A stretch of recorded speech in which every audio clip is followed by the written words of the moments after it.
Ayan, yun po sa ating lahat. Beyonce Wantisirado kay Edu.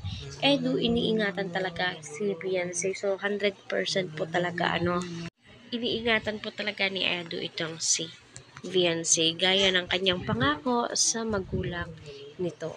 Suportahan po natin si Beyonce, si Eds, lalong-lalo na po sila Kalingap Prab. Huwag po natin skip ang kanilang ads para sa ganon ay marami pa pong kababayan po natin ang kanilang matulungan, and syempre malingap po. So dito ay nako, napakaswerte po talaga ni Beyonce sa totoo lang, dahil andyan si Edu na inaalalayan siya, sinasamahan siya, kumbaga inaalagaan po talaga siya, sa totoo lang. Masasabi mo na perfect match po talaga sila. So, hindi naman po tayo may blame nila ni Beyonce kung bakit sinasabi po natin na sana ay sila ay magkatuluyan, dahil nga po nakikita naman po natin na itong si Edu ay effort po talaga kay Beyonce. Lahat naman po, si Rose Ann, may bulong po siya, di ba, napanood po natin even.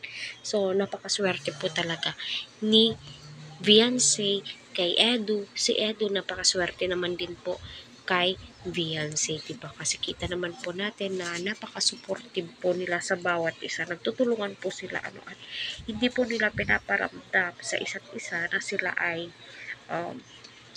nakulab din lang yan, ganito, ganyan sa camera. Hindi. Kahit behind the scene, nakikita po natin na magkasama sila, sweet sila sa isa't isa. So masasabi po natin talaga na seryoso itong si Edu kay Beyonce. Kagaya po niyan, normal lang na samahan ni Edu itong si Beyonce bumili, kasi si Eds, siya mismo ang nagpaalam sa magulang ni Beyonce na sasama sa Cebu, na prank pa nga itong si Edu, di po ba? So, maraming nga ang natawa, at sabi nila ay pwede na palang maging prankster itong si Beyonce, di po ba?